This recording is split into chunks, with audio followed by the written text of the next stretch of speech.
안녕하세요, 박스토리 준크루입니다. 자동차의 자율주행이 요즘 아주 핫하죠. 속도를 제어하고 차선을 따라가는 것뿐만 아니라 다른 차나 주변 장애물은 물론 보행자까지 탐지하고 속도를 줄이거나 경로를 자유자재로 바꾸는 기술이 이미 구현되고 있어요. 실용화 단계라고 볼 수 있죠. 그렇다면 배는 어떨까요? 배도 자율주행이 가능할까요? 자율운항 선박에 대한 연구도 해운업계에서 뜨거운 감자예요. 자동차의 자율주행을 0부터 5단계로 나누듯이 선박의 자율주행도 총 4단계로 구분해요. 가장 처음 단계는 선원이 운항 중에 의사결정을 해야 할 때 이를 도와주는 역할을 하는 것부터 시작해요. 말 그대로 사람을 보조하는 거죠. 그리고 점차 원격 제어가 가능한 단계로 넘어가요. 2단계에서는 원격 조종은 가능하지만 아직 조타실에 선원이 있어야만 해요. 그리고 그 다음에는 원격 제어가 더욱 발달하고 엔진 등 기관이 자동화된 단계가 되죠. 배 운항에 필요한 최소 인원만 있어도 움직일 수 있어서 조타실에 사람이 없어도 된다는 의미예요. 그리고 마지막 단계는 바로 사람이 탑승하지 않아도 운항이 가능한 완전한 자율운항 상태죠. 물론 지금도 거대한 초대형 컨테이너선을 움직이는데 필요한 인원은 고작 25명 정도가 전부예요. 그치만 승무원 안전과 효율성 등을 고려했을 때 선박이 자율화되면 훨씬 안정적으로 화물선이 오갈 수 있겠죠. 그래서 조선업계나 선박 기술업체 그리고 해운사들도 선박 자율운항에 관심이 많아요. 어느 누가 제일 먼저 안정적인 자율운항 선박을 선보일지가 초미의 관심사죠. 하지만 아직 자동차의 자율운행이 완벽하지 않듯이 선박의 완전한 자율운행도 쉽지 않아요. 물론 운항 중에는 레이더나 AIS라고 주변 선박을 자동으로 인식해서 알려주는 장치가 있는데 이런 것들에 의지해서 운항하고는 있어요.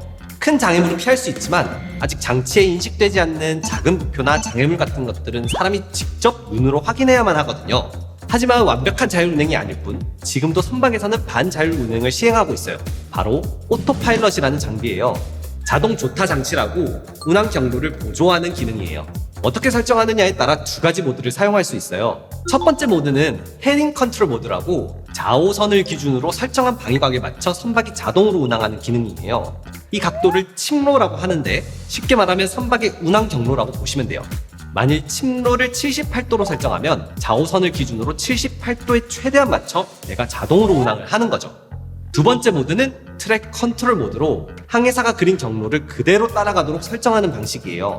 요즘 배에서는 전자해도를 사용하는데 여기에 예상 항로를 그릴 수 있어요. 그럼 배가 그려놓은 경로를 따라서 움직이게 되는 거죠. 다만 그 경로를 유지하려고 선박이 갑자기 방향을 급하게 바꾸는 등 조금 미숙한 점들이 있어서 첫 번째 모드를 더 많이 쓴답니다. 그런데 선박은 자동차처럼 바퀴가 4개나 달린 것도 아니고 차처럼 쉽게 방향을 전환할 수도 없잖아요?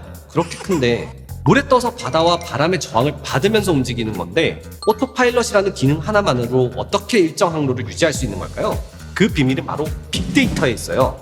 오토파일럿 기능 자체가 움직이는 방식을 계산하려고 운항 기록을 계속 데이터로 쌓고 일정 시간 동안 스스로 학습해요. 그리고 계산한 값을 실제 항로에 적용시키는 거죠. 그래서 지금 바다 상태가 어떤지, 풍속이 몇인지와 같은 외부 환경 값들을 학습한 데이터에 접목해서 어떻게 균형을 잡고 어느 정도의 속도로 운항하면 좋을지 판단하는 거죠. 대단하지 않나요? 오토파일럿을 사용해도 아직은 안전한 항해를 위해 우리 크루들이 직접 주변을 눈으로 살피면서 항로를 관찰해요. 특히 배가 많고 선박이 복잡한 항만에 들어가고 나올 때나 어망이나 작은 부표를 피할 때에는 언제든지 수동으로 전환해서 항해사가 직접 선박을 조종한답니다. 아직은 항해사의 눈과 판단이 가장 믿을 수 있는 방법이니까요. 바다 위에서 혼자 움직이는 거대한 물창고라니 옛날에는 바람같이 자연적인 것에만 의지해서 운항하거나 사람이 때로 들어가서 노를 젓던 시절을 생각해보면 진짜 놀랍지 않나요? 선박의 자율주행 어디까지 발전할지 앞으로 지켜봐주세요. 다음에도 재밌고 알고 보면 쓸데있는 유익한 해운 정보로 찾아올게요. 지금까지 준크루였습니다. 차 나가고서 회사에서 헬스 트레이너 같다고 전직하시는 거 아니죠? 유망해 보이긴 하던데